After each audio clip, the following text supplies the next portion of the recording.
Mes parents m'ont remis les papiers d'expulsion pour mon anniversaire. Nous avions réservé Bali. Tu pourras trouver un canapé quelque part, a dit mon père en haussant les épaules. Ma mère a ajouté, s'il te plaît, ne fais pas tout un plat de ça. Ma sœur a ricané. Peut-être que ça va t'apprendre quelques compétences de vie. Je suis parti sans un mot. À l'aéroport, je suis arrivé avec quelqu'un qui l'a laissé pâle. J'ai eu 22 ans il y a 3 jours. Je sais ce que vous pensez, 22 ans et toujours vivre chez ses parents. Voilà le truc, je n'étais pas un loser qui vivait au sous-sol. Je finissais ma maîtrise en informatique tout en travaillant à temps partiel dans une start-up technologique. J'avais économisé chaque centime, vivant frugalement à la maison pour obtenir mon diplôme sans dette et construire une base solide pour mon avenir. Mes parents le savaient. Ils avaient toujours été fiers de mes réussites scolaires, du moins je le croyais. Le matin de mon anniversaire a commencé normalement. Maman a fait des crêpes, papa a lu son journal, et ma sœur, Emma, a fait défiler Instagram tout en se plaignant de son dernier drame avec son petit ami. Je m'attendais peut-être à une petite célébration plus tard, rien de sophistiqué, juste du temps en famille. Au lieu de cela, vers midi, papa est entré dans le salon où je révisais le code pour mon projet de thèse. Il a laissé tomber une enveloppe en papier craft sur mon ordinateur portable. « Qu'est-ce que c'est ?» ai-je demandé en levant les yeux de mon écran. « Un avis d'expulsion » a-t-il dit en haussant les épaules, comme s'il parlait du temps. « Nous avons besoin que tu sois dehors d'ici vendredi. » Je l'ai regardé, attendant le mot de la fin. « C'est mon anniversaire, papa. » Très drôle. Je ne plaisante pas, mon vieux. Il s'est installé dans son fauteuil inclinable, complètement décontracté. Ta mère et moi avons parlé. Nous sommes prêts à récupérer notre espace. Nous avons réservé un mois à Bali, départ samedi. Tu pourras trouver un canapé quelque part. L'enveloppe était lourde dans mes mains. Je l'ai ouverte pour trouver un véritable avis d'expulsion au format légal. Ils avaient fait rédiger cela par un avocat. Vous êtes sérieux ? Ma voix est restée plate. Maman est apparue de la cuisine, s'essuyant les mains sur un torchon. S'il te plaît, ne fais pas tout un plat de ça, a-t-elle dit sur ce ton qu'elle utilisait lorsqu'elle voulait éviter les conflits. Nous t'avons élevé pour être indépendant. Tu as 22 ans, il est temps. Je suis en pleine préparation de ma soutenance de thèse le mois prochain. J'ai des examens. J'ai aidé pour les courses et les factures, ce que nous apprécions, ai-je fait valoir. Mais nous ne tenons pas un hôtel ici, a interrompu papa. Emma a levé les yeux de son téléphone avec un sourire narquois. Peut-être que ça va t'apprendre quelques compétences de vie. J'ai déménagé à 19 ans, ai-je rétorqué. Tu as emménagé chez Brad après 3 mois de relation, et tu reviens ici à chaque fois que vous vous disputez. Au moins, j'ai essayé d'être indépendante, a-t-elle dit en roulant des yeux. Tu t'es caché derrière les études comme excuse pour éviter le monde réel. J'ai regardé ma famille, des gens en qui j'avais confiance, des gens qui, je pensais, se souciaient de moi. La cruauté désinvolte de tout cela m'a frappé comme un coup physique. Mon anniversaire. Ils ont choisi mon anniversaire pour ça. Bali doit être cher, ai-je dit doucement. L'expression de papa a vacillé avec quelque chose qui aurait pu être de la culpabilité, mais il s'est rapidement remis. Nous avons travaillé dur. Nous méritons des vacances, non ? J'ai fermé mon ordinateur portable et me suis levé. Je serai dehors vendredi. Je suis allé dans ma chambre et j'ai commencé à faire mes valises. Pendant que je pliais mes vêtements et faisais mes bagages, je pouvais les entendre en bas discuter des réservations de restaurants pour leurs vacances. Pas une seule fois, personne n'est venu me voir ou n'a reconnu qu'ils venaient de rendre leur fils sans abri le jour de son anniversaire. Ce soir-là, j'ai passé un coup de téléphone. Marcus, c'est moi. J'ai besoin de te demander quelque chose, et ça peut paraître fou. Marcus Chen avait été mon colocataire pendant mes études supérieures. Nous étions restés proches même après l'obtention de notre diplôme, et il était devenu une sorte de légende pendant que je poursuivais mes études de maîtrise. Marcus avait abandonné en 3e année pour créer une entreprise qui valait maintenant environ 50 millions de dollars, et Marcus, à 23 ans, était le genre de prodige de la technologie dont on parlait dans Forbes. Plus important encore, c'était mon ami, et il essayait de me débaucher pour son programme d'études supérieures depuis des mois.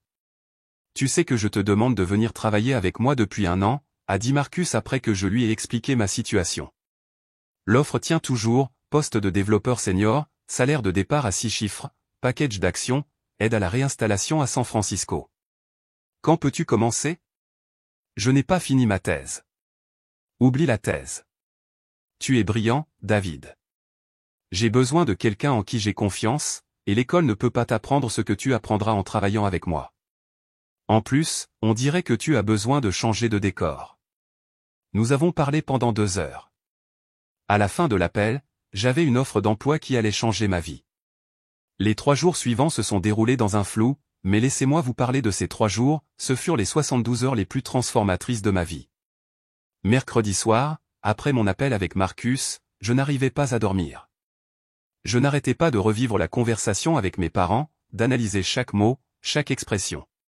Plus j'y pensais, plus je devenais en colère, pas la colère chaude et explosive à laquelle on s'attend, mais quelque chose de froid et de calculateur. Ils voulaient me faire connaître le monde réel? Très bien. Je leur montrerai exactement à quoi ressemblait le monde réel. J'ai commencé à faire des listes, ce que je devais faire, qui je devais appeler, comment gérer la logistique. Mais d'abord, j'avais besoin de comprendre exactement dans quoi je m'engageais avec l'entreprise de Marcus. J'ai passé jeudi matin à faire des recherches sur tout ce que je pouvais trouver sur Chain Dynamics. Ce que j'ai découvert m'a fait tourner la tête. Marcus n'avait pas seulement été modeste sur le succès de l'entreprise, il avait été carrément humble. L'entreprise avait 3 contrats majeurs avec des entreprises du Fortune 500, avait récemment été courtisée par Google pour une acquisition, que Marcus avait refusée, et devrait entrer en bourse dans les 2 ans. Plus important encore, j'ai trouvé des articles sur Marcus lui-même, le PDG de 23 ans qui révolutionnait la cybersécurité d'étudiants abandonnés à millionnaires. Le parcours impossible de Marcus Chen. Pourquoi les plus grands noms de la Silicon Valley essaient de recruter ce jeune génie? Lire le récit du succès de mon ancien colocataire était surréaliste. Nous avions l'habitude de manger des nouilles ramen et de débattre de la question de savoir si nous pouvions nous permettre de partager une pizza. Maintenant, il était mentionné dans les mêmes articles que les titans de la technologie que je n'avais fait que rêver de rencontrer. Mais le meilleur, dans chaque interview, Marcus mentionnait la même chose, il construisait son équipe avec soin, recherchant des personnes en qui il avait une confiance implicite. Je préfère travailler avec quelqu'un dont je connais le caractère qu'avec quelqu'un dont le CV m'impressionne, avait-il déclaré dans un article de TechCrunch du mois dernier. J'ai fait une capture d'écran de cette citation et je l'ai enregistrée sur mon téléphone. Jeudi après-midi, j'ai appelé mon directeur de thèse, le Dr Patterson. Elle avait été mon mentor pendant 2 ans, et je respectais son opinion plus que presque toutes les autres. David, es-tu sûr de ça? A-t-elle demandé après que je lui ai expliqué la situation. Il te reste 3 mois avant la soutenance, 3 mois avant ta maîtrise. Dr Patterson, avec tout le respect que je vous dois, qu'est-ce que ce diplôme va me rapporter? Un poste de départ à 60 000. 70 000. Peu. TRE 70000. Si j'ai de la chance. Marcus offre presque le triple, plus des actions dans une entreprise qui est sur le point d'exploser. Elle a gardé le silence pendant un long moment. Tu sais, en 30 ans d'enseignement, j'ai vu beaucoup d'étudiants brillants. La plupart d'entre eux suivent la voie traditionnelle, diplôme, emploi, monter lentement les échelons. Mais ceux qui changent vraiment le monde, ce sont ceux qui sont assez courageux pour sauter quand la bonne occasion se présente. Donc, vous pensez que je devrais le faire? Je pense que tu devrais faire confiance à ton instinct. Et, David, tes parents sont des imbéciles. Ce dernier commentaire m'a surpris. Le docteur Patterson était généralement diplomate à l'excès. Je suis désolé, a-t-elle poursuivi, mais je t'ai vu travailler pendant 2 ans. Tu es dévoué, brillant, et plus mature que des étudiants 2 fois ton âge. Le fait que tes parents aient choisi ton anniversaire pour faire ça me dit tout ce que je dois savoir sur leur jugement. Après avoir raccroché, j'ai senti quelque chose changer en moi. Il ne s'agissait plus seulement d'échapper à la cruauté de ma famille, il s'agissait de choisir la vie que je voulais vraiment au lieu de la voie sûre et prévisible que j'avais suivie. J'ai abandonné mon programme cet après-midi-là. Le registraire était étonnamment compréhensif, apparemment, les étudiants qui quittaient leurs études pour des opportunités exceptionnelles n'étaient pas inconnus. Elle a même accéléré les formalités administratives afin que je puisse faire envoyer mes relevés de notes au service des ressources humaines de Marcus. Jeudi soir, j'ai reçu une visite inattendue, ma petite amie du lycée, Jessica. Nous étions restés amis après notre rupture à l'amiable il y a 3 ans, et elle avait appris par des amis communs que je déménageais. Je n'arrive pas à croire qu'il t'ait fait ça, a-t-elle dit, assise sur mon lit presque vide pendant que je continuais à faire mes valises. Ta propre famille. Moi non plus, honnêtement. Mais David, cette histoire de travail, es-tu sûr que tu ne fuis pas simplement? Prendre une décision basée sur la colère? J'ai arrêté de plier des chemises et je les regardais. Tu sais ce qu'il y a de drôle? S'ils avaient abordé cela différemment, s'ils m'avaient assis et avaient eu une conversation honnête sur le fait qu'ils voulaient leur espace, s'ils m'avaient donné un préavis raisonnable, s'ils avaient montré ne serait-ce qu'un soupçon de compassion, j'aurais probablement continué mes études. J'aurais trouvé un appartement à proximité, terminé mes études, pris un emploi sûr dans une entreprise. Et maintenant je réalise que peut-être jouer la sécurité était juste une autre façon de me cacher. Marcus essaie de me recruter depuis des mois, et j'ai continué à dire non parce que j'avais peur de quitter l'école, peur d'échouer, peur de prendre des risques. J'ai repris mes bagages. Mes parents pensaient qu'ils m'apprenaient les conséquences, au lieu de cela, ils m'ont appris que le plus grand risque est de faire confiance aux autres pour qu'ils aient vos intérêts à cœur. Jessica m'a aidé à faire mes bagages. Pendant que nous travaillions, elle m'a parlé de ses propres difficultés après l'obtention de son diplôme, les stages non rémunérés, les lettres de refus, l'anxiété constante liée à l'argent. Tu sais ce que je donnerais pour une occasion comme celle-ci, a-t-elle dit. Tes parents n'ont aucune idée de ce qu'ils viennent de te donner. Vendredi matin était surréaliste. Je me suis réveillé dans ma chambre d'enfant pour la dernière fois, entouré de cartons et de valises. La maison était différente, plus comme chez moi, mais comme un hôtel dont je m'enregistrais. Je pouvais entendre ma famille bouger en bas, leur excitation pour le voyage à Bali était palpable. Emma était au téléphone avec quelqu'un, probablement Brad, parlant fort de la façon dont elle avait hâte de prendre un vrai bain de soleil. Maman était dans la cuisine en fredonnant pendant qu'elle préparait le petit déjeuner. Papa regardait les informations, annonçant de temps en temps les prévisions météo en Asie du Sud-Est. Aucun d'eux n'est venu me voir. J'ai chargé ma voiture méthodiquement, faisant plusieurs voyages. Toute ma vie tenait dans 6 boîtes, 2 valises et un sac à dos aux 22 ans réduit à ce qui pouvait tenir dans une Honda Civic. Lors de mon dernier voyage à l'étage, j'ai pris un moment pour regarder autour de ma chambre. Les murs portaient encore les marques où mes affiches avaient été accrochées, et il y avait une légère empreinte sur le tapis où mon bureau avait été. Cela ressemblait à une scène de crime, la preuve que quelqu'un avait vécu ici, mais que cette personne était maintenant partie. Je me suis surpris à penser à toutes les nuits que j'avais passées dans cette pièce, à étudier pour les examens, à travailler sur des projets, à rêver de mon avenir. J'avais toujours imaginé que lorsque je finirais par déménager, ce serait une célébration, mes parents m'aidant à charger les cartons, me donnant des conseils, peut-être un peu ému de voir leur fils commencer sa vie d'adulte. Au lieu de cela, je partais comme un étranger dont le bail avait expiré. J'ai presque quitté les lieux sans dire au revoir, mais quelque chose m'a fait m'arrêter à l'entrée de la cuisine. Je pars, ai-je dit. Maman a levé les yeux de son café, et pendant un instant, son expression a vacillé. Fais attention en conduisant, a-t-elle dit. Et, David, bonne chance avec tout ça. Papa n'a pas levé les yeux de son journal. Assure-toi de rendre ta clé. Je l'ai posée sur le comptoir et je suis sorti. En m'éloignant en voiture, j'ai aperçu la maison dans mon rétroviseur. Elle semblait plus petite que je ne m'en souvenais, moins importante d'une certaine manière. Je me suis rendu compte que je ne ressentais rien, aucune tristesse, aucune nostalgie, aucun regret, juste une étrange sensation de légèreté, comme si j'étais enfin libre de devenir celui que je devais être. Le trajet jusqu'à l'aéroport m'a donné le temps de réfléchir à ce qui allait suivre. Marcus avait tout organisé, mon vol, un logement temporaire, même un colis de bienvenue contenant des informations sur l'entreprise et la ville. C'était le genre d'attention méticuleuse aux détails que ma propre famille ne pouvait pas se donner la peine de faire. Vendredi matin, j'ai chargé ma valise dans ma voiture. Papa était dans le garage en train d'organiser le matériel de plage pour leur voyage. Tu as quelque part où aller, a-t-il demandé sans lever les yeux de son masque de plongée. Ouais, je me suis débrouillé. Bien. La responsabilité forgeait le caractère.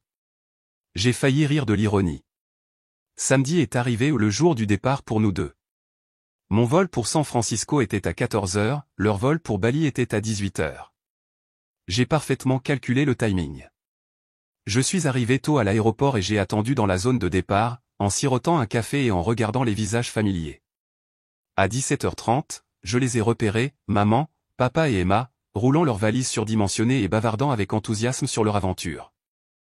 C'est là que je me suis levé et me suis approché, avec Marcus. Marcus Chen n'était pas quelqu'un qu'on oubliait de rencontrer, grand, confiant, avec le genre de présence qui captivait l'attention.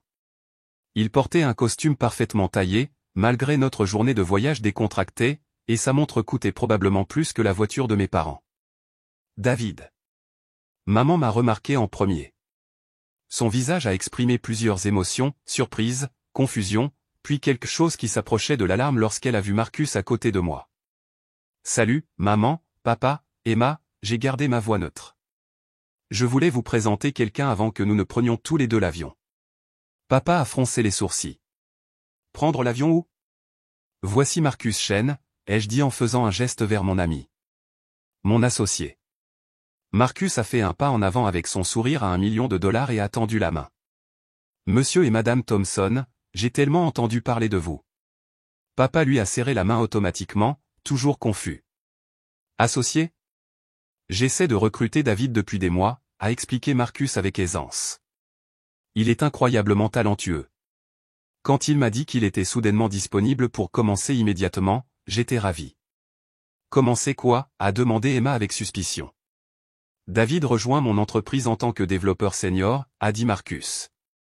Nous sommes basés à San Francisco. Le package de départ est de $180 000 plus les actions et les avantages sociaux. Nous prenons également en charge ses frais de déménagement, bien sûr. La couleur a disparu du visage de papa. $180 000 pour commencer, a confirmé Marcus. Avec ses compétences, il gagnera beaucoup plus dans un an. Nous le promouvons également rapidement à un poste de direction. Je prévois qu'il sera millionnaire avant ses 25 ans. Maman a émis un petit son étouffé. Bien sûr, j'ai été désolé d'apprendre les circonstances qui l'ont rendu disponible, a poursuivi Marcus, son ton toujours amical mais avec une pointe qui suggérait qu'il savait exactement quelles étaient ces circonstances. La famille peut être compliquée, a réussi à dire papa. Marcus a semblé vraiment surpris. Oh, vous ne savez pas? David a parlé à tout le monde de son incroyable soutien familial. Comment vous l'avez encouragé à faire ce saut? Il a fait une pause, comme s'il cherchait les mots justes. Quelle était l'expression que vous avez utilisée, David? Me donner la poussée dont j'avais besoin pour arrêter de jouer la sécurité? J'ai souri. Quelque chose comme ça. C'est inspirant, vraiment, a poursuivi Marcus. Peu de parents sacrifieraient la présence de leur enfant pour l'aider à réaliser ses rêves. Vous devez être incroyablement fier. J'ai observé attentivement les visages de mes parents pendant cet échange. L'expression de papa était passée de la confusion à quelque chose qui s'approchait de l'horreur lorsque les implications ont fait leur effet. Maman avait l'air d'être sur le point de tomber malade. Emma, pour une fois dans sa vie, était complètement sans voix. Bien sûr, a poursuivi Marcus avec aisance, j'étais initialement préoccupé lorsque David m'a parlé du calendrier. Donner à quelqu'un un si court préavis pour déraciner sa vie peut être traumatisant. Mais David a expliqué comment vous aviez planifié cela parfaitement, en synchronisant sa transition avec vos propres projets de voyage afin que la maison soit vide de toute façon. Une coordination familiale brillante, un calendrier. Maman a réussi à cracher. L'avis d'expulsion, a déclaré Marcus, de manière factuelle. David m'a montré le document légal très officiel. J'ai été impressionné par la façon dont vous aviez soigneusement planifié sa transition vers l'indépendance. La plupart des parents ont simplement une conversation sur le déménagement, mais passer par un avocat, cela montre un véritable engagement envers le processus. Le sang avait complètement disparu du visage de papa. Il ressemblait à un homme qui venait de réaliser qu'il avait accidentellement brûlé sa propre maison. Et le faire le jour de son anniversaire, a ajouté Marcus en hochant la tête avec admiration. Parlons de rendre la journée mémorable. David n'oubliera jamais ses 22 ans. C'est le jour où sa vraie vie a commencé. Emma a finalement retrouvé sa voix. David, je ne pense pas.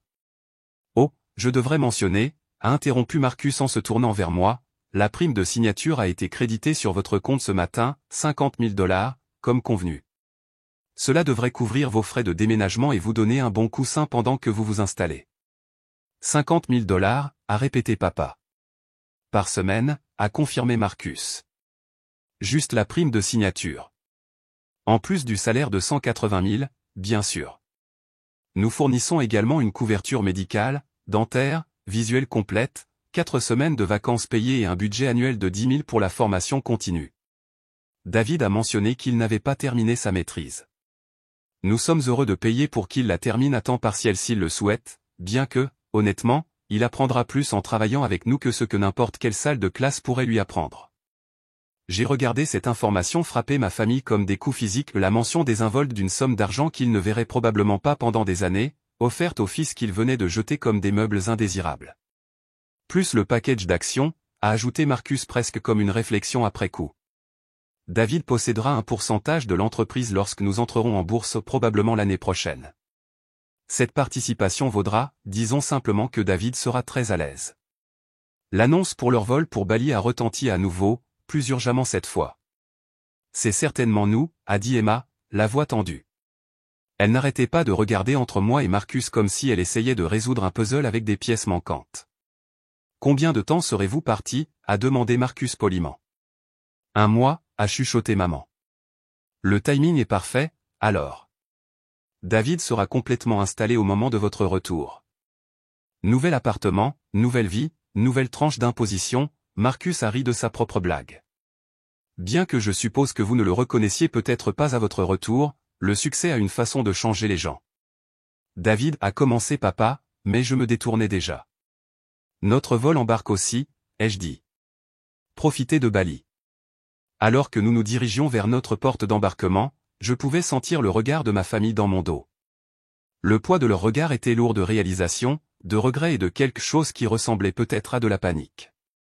L'annonce de leur vol pour Bali résonnait dans le terminal. C'est nous, a dit Emma faiblement.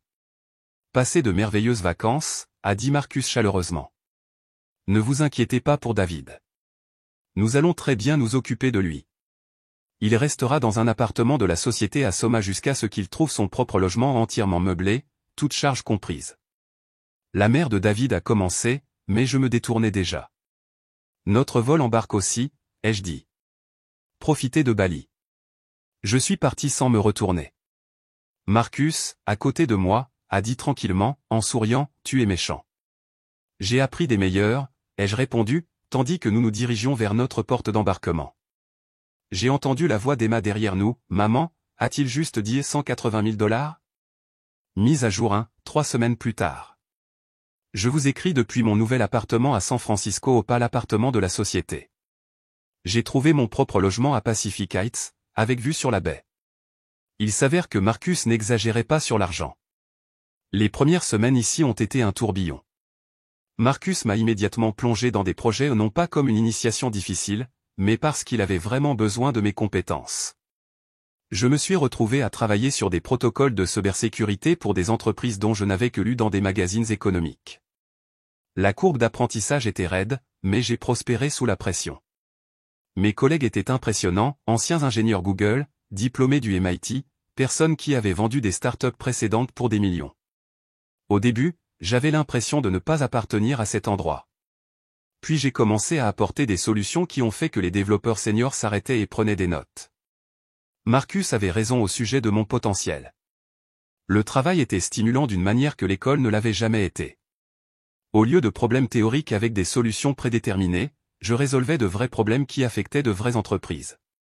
Lorsque j'ai réussi à corriger la vulnérabilité qui aurait pu coûter des millions à notre client en violation de données, Marcus a déclaré, c'est exactement pourquoi je vous ai engagé. Mais ce n'est pas seulement le succès professionnel qui m'a frappé, c'était la culture. C'était un endroit où l'intelligence était valorisée, où l'innovation était récompensée, où les gens se traitaient avec respect. Personne n'a rejeté mes idées à cause de mon âge, personne ne m'a fait sentir comme un fardeau. C'était tout ce que ma maison familiale n'avait pas été. Mes parents sont rentrés de Bali hier. Emma m'a envoyé un texto apparemment, elle a obtenu mon nouveau numéro de mon ancien colocataire disant « Maman a pleuré pendant 2 heures après le retour à la maison et a vu ta chambre vide. » Papa, selon Emma, a marché comme un zombie et continue de demander si je gagne vraiment autant d'argent. L'ironie ne m'a pas échappé. Ils avaient passé 1 mois au paradis pendant que leur fils construisait une nouvelle vie à partir de zéro. Ils avaient publié des photos sur Facebook, plage tropicale, dîner coûteux, soins de spa. Le voyage à Bali qu'ils avaient privilégié par rapport à leur propre enfant leur avait coûté près de 15 000 $ de l'argent qu'ils prétendaient ne pas avoir lorsque j'ai suggéré qu'ils m'aident à payer mes frais d'études supérieures. Emma elle-même a été différente. Ces 3 derniers textos ont été une variante de « Peux-tu me trouver un travail là-bas ?» Apparemment, sa relation avec Brad a de nouveau pris fin, et elle est de retour à la maison avec nos parents. L'ironie ne m'a pas échappé. Selon les messages de plus en plus désespérés d'Emma, la maison ne semblait pas bien sans moi. Maman avait transformé ma chambre en espace artisanal pendant leur voyage, mais après un coup d'œil à mes murs vides, elle avait tout remis en place et l'avait laissé exactement comme il était le jour où je suis parti. Elle continue d'y aller et de s'asseoir simplement sur le lit. Emma a envoyé un texto, c'est effrayant. Je n'ai pas répondu à ce texto non plus. Mise à jour 2 mois plus tard. Mes parents ont essayé de me joindre. Ils ont trouvé mon LinkedIn, qui mentionne maintenant mon poste chez la société de Marcus, et ont vu l'article de Forbes qui me présentait comme l'une des étoiles montantes de la Silicon Valley de moins de 25 ans. L'article de Forbes était surréaliste à lire à propos de moi. David Thompson, 22 ans, représente la nouvelle vague de talents technologiques qui choisissent l'opportunité plutôt que la convention. En quittant son programme de master pour rejoindre Chain Dynamics, Thompson illustre la prise de décision audacieuse qui définit les réussites de la Silicon Valley. L'article incluait une photo de moi lors du dernier lancement de produits de notre entreprise, serrant la main du PDG d'une entreprise du Fortune 100. J'avais l'air confiant, professionnel, rien de semblable à l'étudiant diplômé incertain qui faisait ses valises dans sa chambre d'enfant quelques mois plus tôt. Papa a laissé un message vocal disant qu'ils avaient peut-être été précipités et qu'ils espéraient que nous pourrions arranger les choses. Sa voix s'est légèrement brisée lorsqu'il a dit « le précipité », comme si mettre son fils dehors le jour de son anniversaire n'était qu'un léger calcul erroné dans le timing. Maman a envoyé un long courriel sur l'importance de la famille et sur le fait qu'il me manquait terriblement. Elle a détaillé à quel point la maison était silencieuse, à quel point papa parlait à peine, à quel point elle avait regardé des appartements à San Francisco juste pour voir ce qui était disponible. Le désespoir dans son message était palpable. Mais voici ce qui m'a le plus frappé dans leur démarche, chaque message se concentrait sur leurs regrets, leur douleur, leur prise de conscience de ce qu'ils avaient perdu. Ni l'un ni l'autre n'a reconnu la cruauté de ce qu'ils avaient fait. Ni l'un ni l'autre ne s'est excusé pour le timing, pour la brutalité, pour avoir traité leur fils comme un locataire indésirable. Ils étaient désolés d'avoir fait une erreur, mais ils n'étaient pas désolés de m'avoir blessé. Je n'ai répondu à aucun des deux. Le silence de ma part les a apparemment rendus fous. Emma m'a dit dans l'un de ses textos de plus en plus effrénés que maman appelait mes anciens amis, mes anciens camarades de classe, même le docteur Patterson, pour essayer d'obtenir des informations sur la façon de me joindre. Elle avait proposé de payer le déjeuner du docteur Patterson si elle donnait simplement à David un message pour dire à quel point ils étaient désolés. Le docteur Patterson, à son crédit, avait refusé et avait apparemment dit à maman que j'étais exactement là où je devais être. Marcus m'a promu développeur principal la semaine dernière. La promotion s'est accompagnée d'une augmentation de salaire de $40 000, portant ma rémunération totale à plus de $220 000 par an. Le simple ajustement du package d'actions était supérieur au revenu annuel de mes parents. Mon package d'actions vient de prendre effet, et entre mon augmentation de salaire et la dernière évaluation de la société, ma valeur nette a atteint 7 chiffres hier. J'ai 22 ans et je suis financièrement assuré pour la vie. L'enfant dont il pensait qu'il devait apprendre les compétences de la vie se débrouille très bien. Mais le succès apporte ses propres défis. J'avais commencé à être reconnu lors de conférences technologiques, invité à des panels sur les jeunes entrepreneurs. Chaque opportunité ressemblait à un autre pas loin de la personne que j'avais été chez mes parents et vers quelqu'un que j'étais encore en train d'apprendre à devenir. Parfois, je me surprenais à me demander ce qu'ils pensaient lorsqu'ils voyaient ces articles, ces photos de leurs fils dans des salles de réunion et des salles de conférences. Ressentaient-ils de la fierté, des regrets, ou simplement la réalisation creuse qu'ils observaient le succès de leur enfant de l'extérieur, comme des étrangers lisant des informations sur quelqu'un qu'ils n'avaient jamais rencontré? Mise à jour 6 mois plus tard. Emma s'est présentée à mon bureau hier. D'une manière ou d'une autre, elle avait passé la sécurité, j'ai appris plus tard qu'elle leur avait dit qu'elle était ma sœur et que c'était une urgence familiale. Je l'ai trouvée dans le hall, petite et déplacée parmi les meubles élégants et les gens prospères en vêtements coûteux. Le hall de Chain Dynamics a été conçu pour impressionner, fenêtres du sol au plafond, art moderne, un bureau de réception qui semblait appartenir à un vaisseau spatial. Voir Emma là, dans ses vêtements de magasin à bas prix avec ses racines apparentes, était choquant. Elle ressemblait à ce que j'étais autrefois, quelqu'un de l'extérieur de ce monde, essayant de trouver sa place. « David, s'il te plaît », a-t-elle dit lorsqu'elle m'a vu. « J'ai besoin de te parler. » J'ai failli partir. L'ancien moi se serait senti coupable d'y penser même.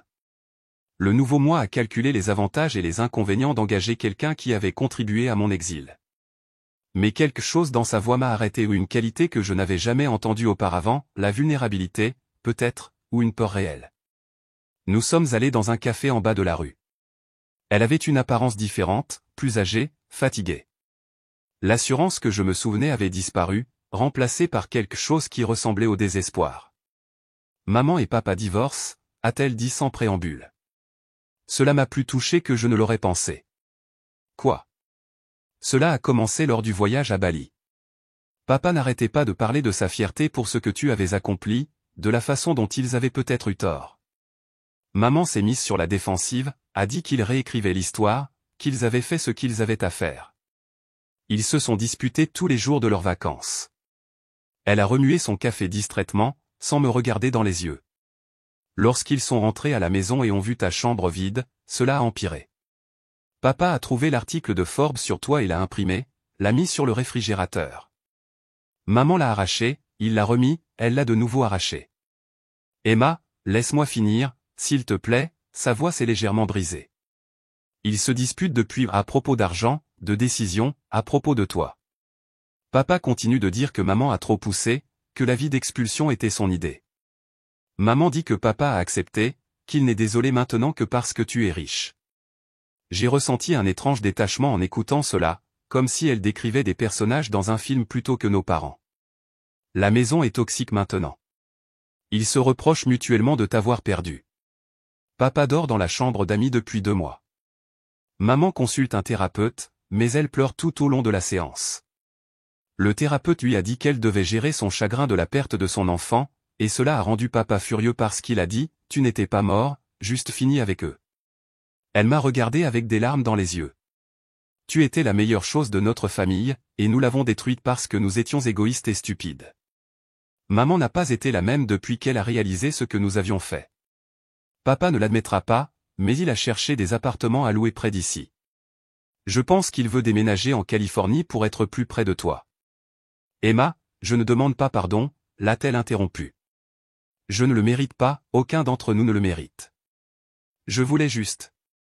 Je voulais que tu saches que nous savons ce que nous avons perdu, et je suis tellement désolé. Les larmes coulaient librement maintenant, et d'autres clients du café commençaient à regarder. Ce n'était pas la sœur composée et sarcastique dont je me souvenais, c'était quelqu'un qui avait vu sa famille imploser et avait enfin compris son rôle dans la destruction. Je suis retourné à la maison parce que Brad et moi avons rompu, mais en réalité, c'est parce que je ne pouvais pas me permettre de louer ailleurs. J'ai travaillé dans la vente au détail, gagnant à peine le salaire minimum, regardant maman pleurer tous les soirs et papa regarder ton article de Forbes comme s'il allait te ramener. Elle s'est essuyé le nez avec une serviette. Je vois ce que j'aurais pu être, ce que j'aurais dû être. Tu as toujours été la plus intelligente, la plus responsable, celle qui avait un plan. J'étais jalouse de cela, alors je t'ai démoli chaque fois que je le pouvais. Je pensais que c'était drôle. Je pensais que tu serais toujours là pour ramasser les morceaux. J'étais cruel. J'étais pire que cruel, ai-je dit tranquillement. J'étais stupide. J'ai échangé le fait d'avoir un frère qui m'aimait contre quelques moments où je me suis senti supérieur, et maintenant. Elle a fait un geste d'impuissance, maintenant je travaille chez Target, je vis avec nos parents en instance de divorce, et mon frère est un millionnaire qui ne répond pas à mes appels. Elle a laissé de l'argent pour son café et s'est levée pour partir. Je sais que tu nous détestes probablement. Tu devrais. Mais je voulais que tu saches que te perdre nous a détruits. Peut-être que c'est la justice, peut-être que c'est ce que nous méritions. Elle s'est arrêtée à la porte. Oh, et David, j'ai vu l'article de TechCrunch sur ta promotion au développeur principal à 23 ans. Je l'ai montré à certaines personnes au travail, leur ai dit que mon frère avait écrit ce code dont elle parlait.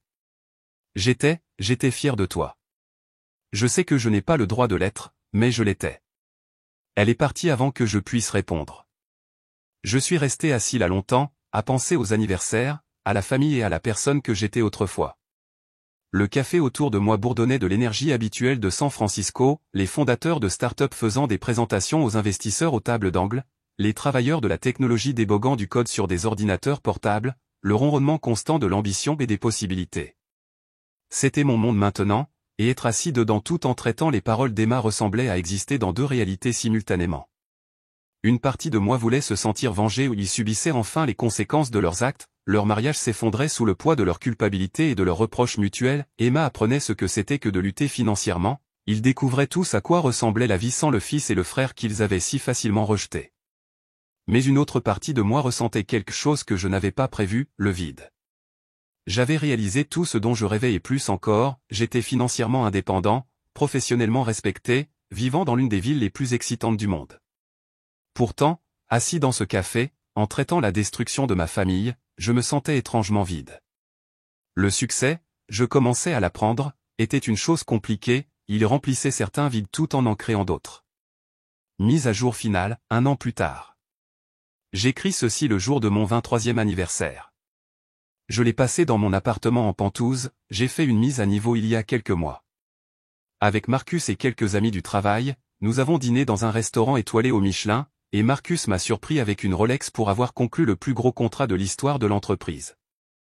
L'accord, a-t-il dit, faisant référence à une négociation de 6 mois avec une multinationale. Ils perdaient de l'argent à cause de vulnérabilité de cybersécurité, et notre solution leur avait permis d'économiser environ 200 millions de dollars par an. Ma commission personnelle de cet accord à elle seule était supérieure à ce que la plupart des gens gagnent en une décennie. C'était une soirée parfaite, le restaurant surplombait la baie, le vin était exceptionnel et la conversation était stimulante, des discussions sur l'informatique quantique, l'avenir de l'intelligence artificielle, les stratégies d'introduction en bourse. Ce sont mes pairs maintenant, des gens brillants et motivés qui voient le monde en termes de problèmes à résoudre et d'opportunités à saisir. Mais alors que je me préparais à me coucher, je me suis retrouvé à penser à l'année dernière aux crêpes, aux enveloppes Manila et à la cruauté désinvolte de personnes qui étaient censées m'aimer inconditionnellement. Le contraste était frappant. L'année dernière, je m'étais réveillé en attendant une simple fête familiale et j'avais reçu à la place des documents juridiques exigeant mon départ. Cette année, je me suis réveillé dans un Pentouze valant plus que la maison de mes parents, entouré de luxe qu'ils ne pouvaient pas imaginer, célébré par des gens qui valorisaient mes contributions. Pourtant, d'une manière ou d'une autre, le souvenir de la trahison de l'année dernière piquait toujours plus que le succès de cette année ne satisfaisait. Mes parents ne connaissent toujours pas mon adresse, mais ils savent où je travaille. Une fois par mois, comme un métronome, je reçois un colis livré à mon bureau toujours de la part de maman, généralement des produits de boulangerie, de vieilles photos ou des choses de mon enfance qu'elle pense que je pourrais vouloir, jamais une note demandant quoi que ce soit, juste d'amour, maman sur une carte. Papa a été plus direct. Il a envoyé 3 candidatures à des entreprises de San Francisco, toutes dans la salle de courrier de mon immeuble. Chacune d'elles comporte une note adhésive. Au cas où vous entendriez parler de quelque chose, papa. Je sais que je ne mérite pas d'aide, mais j'essaie. Tu me manques, papa, celui-ci est arrivé juste la semaine dernière. J'ai gardé les 3 notes adhésives dans mon tiroir de bureau. Je ne pouvais pas expliquer pourquoi. Les candidatures elles-mêmes étaient déchirantes dans leur désespoir. Je les avais déjà vues, la sécurité me les avait transmises. Soigneusement remplies, avec des références de son ancien emploi à la compagnie d'assurance où il avait travaillé pendant 20 ans. Il avait indiqué des compétences telles que le souci du détail, un moyen de transport fiable et la volonté d'apprendre. Un homme qui avait autrefois rejeté les ambitions de son fils mendiait maintenant un travail d'entrée de gamme dans la même industrie. Emma est la seule qui a réellement changé. Elle a déménagé à Portland, a commencé une thérapie et a obtenu un emploi dans un organisme à but non lucratif. Elle m'envoie parfois des photos, son nouvel appartement, une randonnée, son bénévolat dans un refuge pour animaux sans jamais rien demander, partageant simplement sa vie, comme si elle espérait qu'un jour je pourrais vouloir faire partie de sa vie à nouveau. Ces messages ont évolué au fil des mois, les premiers étaient des excuses désespérées, puis sont venus des mises à jour sur la détérioration de la situation de nos parents, mais dernièrement, ils étaient différents au désaperçu d'une personne que je n'avais jamais connue, des photos d'elle lisant à des chiens de refuge, faisant du bénévolat dans des banques alimentaires, suivant des cours du soir pour terminer ses études. Elle devenait quelqu'un que je pourrais vraiment respecter. Le dernier message contenait une photo d'elle lors d'une course de 5 km qu'elle avait organisée pour les jeunes sans-abri. Elle avait l'air en bonne santé, confiante, réellement heureuse. La légende disait: j'ai collecté 15 000 $ pour les enfants qui quittent les foyers d'accueil. Je pensais que tu aimerais savoir que ta sœur fait enfin quelque chose de valable. Je n'avais répondu à aucun d'eux. Marcus pense que je suis trop dur avec eux. Les gens font des erreurs, dit-il, même de grosses. Peut-être a-t-il raison, peut-être suis-je trop dur avec eux. Mais ensuite, je me souviens du sourire narquois d'Emma lorsqu'elle a parlé de m'apprendre les compétences de la vie, je me souviens de papa haussant les épaules lorsqu'il a dit que je pouvais trouver un canapé quelque part, je me souviens de maman me disant de ne pas faire un drame d'être rendu sans abri le jour de mon anniversaire, je me souviens de la façon dont il me regardait comme si j'étais un fardeau qu'il ne pouvait plus attendre de se débarrasser. Donc, peut-être que je suis trop dur avec eux, ou peut-être que certaines leçons restent gravées à jamais. Quoi qu'il en soit, je ne suis plus la même personne qui vivait chez eux il y a un an. Ce David était assez naïf pour penser que la famille signifiait un amour inconditionnel. Ce David sait mieux. Ce David a appris lui-même certaines compétences de la vie, et la plus importante, parfois, la meilleure vengeance est simplement de bien vivre et de laisser les gens qui vous ont fait du tort vous observer de loin alors que vous vous élancez plus haut qu'ils ne l'auraient jamais imaginé possible. Bon anniversaire à moi.